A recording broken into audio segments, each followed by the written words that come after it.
Governor ঋণ খেলাপি, এটা 4 মাসে অনেকবার শুনলাম। তো আমি কখনো ব্যাখ্যা দিইনি, কারণ আমার সাথে আমার অনেক সাংবাদিক ভাই বন্ধুদের অনেক কথা হয়। আমি বলেছিলাম যে রেগুলেটর কথা না বলাই ভালো।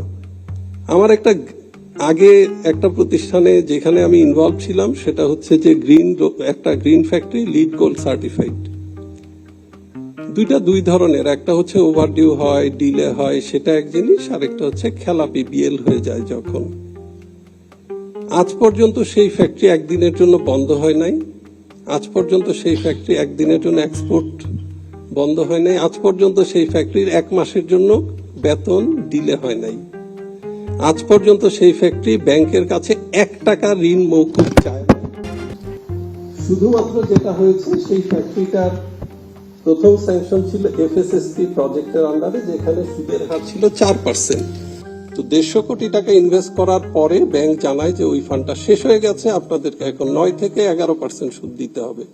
তো স্বাভাবিকভাবে রিপেমেন্ট আগের প্রজেকশন অনুসারে হয় নাই, সেটা ডিলে হয়েছে, এবং সেখানে কোভিড ছিল, অন্যান্য প্রবলেম ছিল।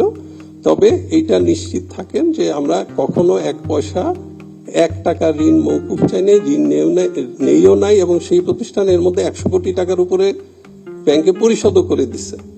আমরা আসলে বলতে বলতে একটা মিথ্যা কথাকে সত্য অনেক সময় করে ফেলি।